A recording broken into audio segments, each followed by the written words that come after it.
राधे राधे गुरुजी। जी मैया राधे राधे।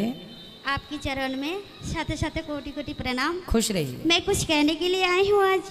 बहुत दिनों से सोच रही थी पर श्री जी की कृपा आज ही हुई है तो आज आए हैं। हमारी ये सवाल है जो वो प्रारब्ध कैसे कर सकते हैं ये प्रारब्ध। और दूसरी बात ये है मैं बंगाली हूँ और हमारी पति जो है राजस्थानी है, तो हमारी बीच में अगर कोई संतान होती तो वो क्या वर्ण शंकर कहलाते? ना कोई बात नहीं, आप राजस्थान हैं या कोई राज्य से नहीं है, आप जो हैं जहाँ हैं ठीक हैं। जो संतान होगी वो आप जो भक्तों की संतान होगी, आप जैसे भक्तों की वो तो भक्त ही होगी, ठीक है, उसमें ये दोष नहीं जाएगा। आप यूपी के हैं, बिहार के हैं, बंगाल के हैं, गुजरात के, इससे कोई लेना देना नहीं है। आप दोनों के द्वारा जो होगी वो श्रेष्ठ होगी। गुरुजी जी मुझे दो चार सवाल है और थोड़ा सा बोल दो जल्दी है। बेटा, ये देखो भीग रहा है इससे। बंगाली भाषा में मैं थोड़ा सा गुरु वंदना करना चाहती हूँ। मैं बंगाली भाषा में आपको भजन करते हुए सुना है, तो इसीलिए हम चाहते हैं दो लाइन आप सुना दो। 2 लाइन आप। जीवेरो निस्तारी लगी नंद सुत हरि भुवने प्रकाश हने गुरु रूप धरी महिमाए गुरु कृष्ण एक करी जानो गुरु आज्ञा हृदय सब सत्य करी मानो सत्य ज्ञानी गुरु वाक्य जाहारो विश्वास अवश्य ताहार है ब्रजभूमि बास जार प्रति गुरुदेव हन परसन्न कोनो विघ्ने से नहीं है अवसन्न कृष्ण रुष्ट होली गुरु राखीबारे पारे गुरु रुष्ट होली कृष्ण राखीबारे नारे। मेरे कहने की मतलब यही है, अगर गुरु रुष्ट हो जाए तो कृष्ण की क्षमता नहीं है जो रक्षा करे, लेकिन गुरु जी अगर चाहे तो गुरु जी कुछ भी कर सकते हैं। सही पर हम तो गोरिया है, बंगाली हैं, पर गुरु जी मेरी ज़िंदगी बड़ी दुख भरी ज़िंदगी जिया है। दोबारा मैं ये ज़िंदगी नहीं चाहती हूँ, इसीलिए हम चाहते हैं हमारी प्रारब्ध जो है ये ख़त्म करना चाहती हूँ। मैं ब्रज में जन्म लेना चाहती हूँ। मैं श्री जी को बहुत प्रेम करती हूँ, श्री जी को की भक्त तो आप तो ब्रज में ही रहती हैं, पर ये तो आप तो वृंदावन ही वास करती हैं ना। हाँ आप तो करती हूँ, लेकिन इसकी अगली जन्म में क्या होगा ये तो मुझे नहीं पता। मैया ब्रज के वास में एक जन्म से करोड़ों जन्म सफल हो जाते हैं। आप ये मत सोचो कि आपको अगला जन्म फिर लेने यहीं आना है। भगवान जहाँ भेजें वहाँ जाओ। हम जब भगवान के हो गए तो भगवान से ये ना कहें कि आप हमें ये ना, जो आपकी मर्जी है आप जहाँ आप अपने चरणों में रखें, जहाँ भेजें अपने काम से भगवान भेजते रहें। तो हमें तो ईश्वर ने इसी जन्म में ब्रजवास दे दिया। गुरुजी और इसका आनंद लीजिए, जो मिला है उसमें खुश रहिए। जो अगले जन्म का सोच सोच के अभी रोने से क्या होगा, जो प्रेजेंट में खुश। अब तो आप पे श्री जी की कृपा हो चुकी, आप पे ठाकुर जी की कृपा हो गई। बिना उनकी कृपा के आपको इतने दिन ब्रज का वास, और आप रही संतान की बात। आपको पता है भगवान ने पुत्र क्यों नहीं दिया? क्यों नहीं दिया? इसलिए नहीं दिया कि भगवान आपसे प्रेम करते हैं और भगवान आपको संसार की झंझटों में डालना नहीं चाहते। इसलिए उन्होंने आपको सारी झंझटों से दूर रखा है कि तुम मेरी बन के रहो, तुम मीरा की तरह सदा ईश्वर का ध्यान करो, सदा उनका चिंतन करो, राधा रानी का, श्याम सुंदर का, और भव सागर से पार जाना है, ये चक्कर में नहीं पड़ना। इसलिए ईश्वर ने आपको संतान से दूर रखा। गुरुजी मैं आपकी तरह करुणा और आपकी तरह दयावान मैंने कभी किसी को नहीं देखा। मैं बड़े बड़े संतों के पास गई, ब्रह्मचारियों के पास गए, पर हम जब प्रणाम करने जाते थे तो 10 कदम दूर चले जाते थे हमसे और हमारी प्रणाम कभी नहीं लेते थे। और कभी अगर प्रसाद देना चाहते थे तो दूर से ऐसे लगता था जब कोई छूत की बीमारी आ गई हो। तो हम बड़े दुखी होकर घर में बैठ गए। मैंने सोचा कि हम जैसे पतित कोई नहीं हो सकते। ऐसा भी हमको सुनाया गया जो ये पृथ्वी की जो है बोझ है, हम जैसों को बोझ मानते थे लोग। ये पृथ्वी की मुझे नहीं पता, हम बहुत छोटे में आए हैं ना, तो गुरुजी की सेवा किया करते थे। पर जब आपकी कथा सुनने लगी, आपके चरणों की ध्यान करने लगी, तो मेरे मन में ये बात है, जो आपकी तरह करुणा भरे आपकी आँखों, आपकी मुस्कान, आपकी चेहरा बिल्कुल हमारे श्री जी जैसे ही लगते हैं। मैं कल्पना के सागर में डूब जाती हूँ।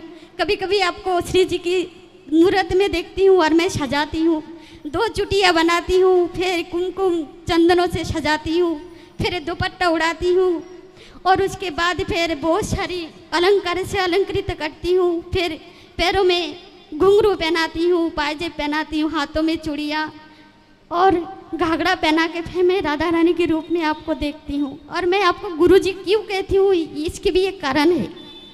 वो है मैं बहुत कुछ शिक्षा आपसे प्राप्त किया है, तो जो शिक्षा मैंने आपसे पाए हैं वो शिक्षा मैं किसी से भी नहीं पाया।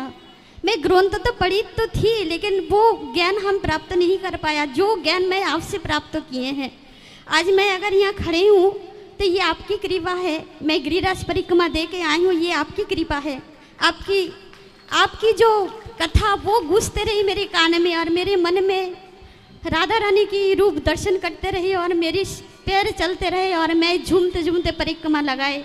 गुरुजी, जो आदमी जो औरत 2 मिनट के लिए खड़ा नहीं रह पाते थे और बाथरूम टॉयलेट जाना होते थे तो डंडा पकड़ के जाते थे, आपकी कथा की जो गंगा है उसमें डुबकी लगा के आप गिरिराज परिक्रमा लगा के आए हैं, उसकी धन्यवाद। और उसकी पर मेरे पास कुछ तो है नहीं जो मैं आपको दे सकूं, पर इतना दे सकूं जो मैं आपको प्रणाम ही कर सकती हूँ। बस आपके चरण में शत कोटि कोटि प्रणाम, और उनको भी प्रणाम करूं जो कथा करके ये सारी संसार को, जो ये हम जैसे पतितों को उद्धार कर रहे हैं।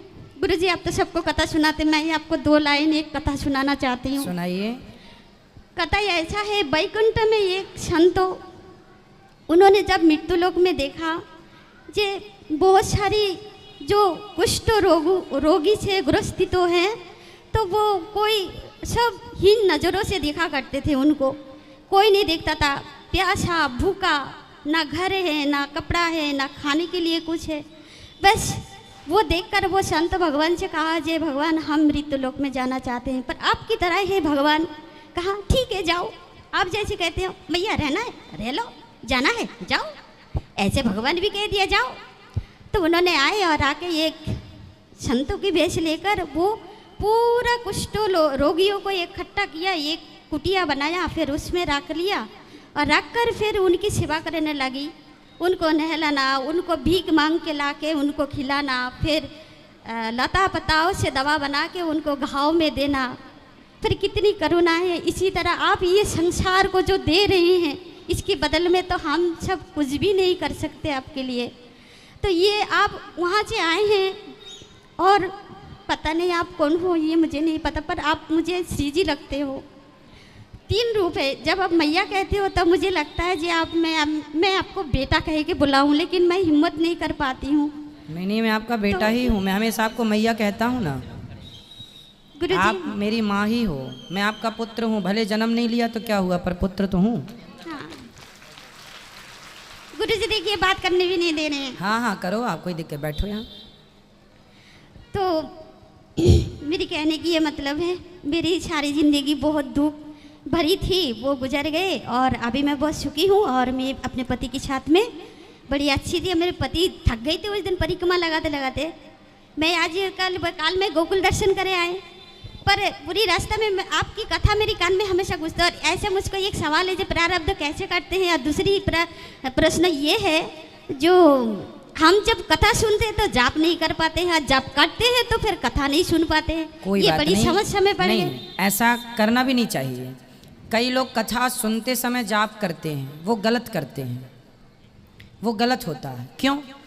क्योंकि भगवान का नाम आप जपेंगे, नाम जप करेंगे, नाम जप अच्छा है, पर कथा सुनने बैठे हो तो कथा सुनो। कथा सुनने से भगवान के लिए प्रेम जागेगा, अंतःकरण शुद्ध होगा। कथा पूरी हो तो नाम जप चालू कर दो। भाई कथा कानों से जा रही है, वो कानों से कथा नहीं, कथा के द्वारा श्री कृष्ण ही तो जा रहे हैं। सुनेंगे तब तो जाएंगे। आपका ध्यान जाप में है तो वो कथा बंद हो गई। कान जो हैं वो शब्द अंदर तभी लेंगे ना जब मन होगा। मन आपका कहीं और लगा है, ध्यान कहीं और, तो कान सुनेंगे नहीं कुछ। इसलिए नाम जब तब करना चाहिए जब कथा पूरी हो गई या कथा के पहले, या कोई भजन चालू होगा तो आप नाम जप करने लगो। गुरुजी, मैं सवेरे 3:30 बजे जागती हूँ। मंगल आरती करने के बाद 1 घंटा कीर्तन करती हूँ कटतल बजा के। शाम को हाँ, भी ठीक आरती है। करने के बाद 1 घंटा कीर्तन करती हूँ। वैसे यही नाम होता है। और बाद में तो हम वो कथा सुन के पूरा दिन, और कथा में ऐसे हो गए जो कथा के बिना मैं रह नहीं पाती। बिल्कुल, आप कथा सुनते रहिए। आपने सवाल किया कि प्रारब्ध कैसे कटता है। हाँ। तो देखो, प्रारब्ध कभी कटता नहीं है। प्रारब्ध जो है भीष्म पितामह के प्रारब्ध को उन्हें बाणों की सैया पर लेट के भोगना पड़ा। राम जी के प्रारब्ध को 12 साल वनवास जाके भोगना पड़ा। रावण के प्रारब्ध को रावण को भोगना पड़ा। इस धरती पर सबके प्रारब्ध को सबको भोगना पड़ा। हाँ, ये हो सकता है कि आपके प्रारब्ध में यदि दुख है, कष्ट है, तो वो बहुत सारा कष्ट थोड़े से में निकल जाएगा। आपकी मौत यदि है तो वो मृत्यु को कांटा पांव में चुभ गया तो ये समझना चाहिए कि मरना था, ईश्वर ने कांटा की चुभन से ही उस मृत्यु को टाल दिए। तो इतने में ईश्वर की कृपा से ये तो हो सकता है। बट आप ये सोचो कि आपको प्रारब्ध, आपने कोई अच्छे पुण्य किए थे इसलिए वृंदावन का वास मिला है, प्रारब्ध काटना ही क्यों है? कट तो रहे ठीक ठीक से। थोड़ी सी बात और बोलना है गुरुजी। मैं जब वृंदावन में आई उसके 3 दिन पहले सपने में मुझे राधा कृष्ण जी दिखाई दिया। पूर्णमासी था तो रात के टाइम पे, भोर की टाइम पे ठाकुर जी मुझको हाथ पकड़ के मंदिर में लिया और फिर मैं जब रोने लगी तो ठाकुर जी ने कहा नाम जाप करो। तो ये हमारी तब 3 दिन बाद ही मैं वृंदावन में आई। बिल्कुल, नाम जप सर्वश्रेष्ठ नाम जप है, पर कथा प्रथम भगति संतन कर संग श्रवणम, पहली भक्ति है कथा सुनना। कथा सुनना पहली भक्ति है और नाम जपना 5वीं भक्ति है। अच्छा ठीक है गुरुजी, आपके चरणों में शत शत कोटि कोटि प्रणाम। जशोदा मैया को भी प्रणाम, नंद मंत्र महाराज को भी जाप प्रणाम। मम दृढ़ विश्वासा, पंचम भजन सुवेद प्रकाशा। ठीक, खुश गुरु रहिए। माता को भी प्रणाम।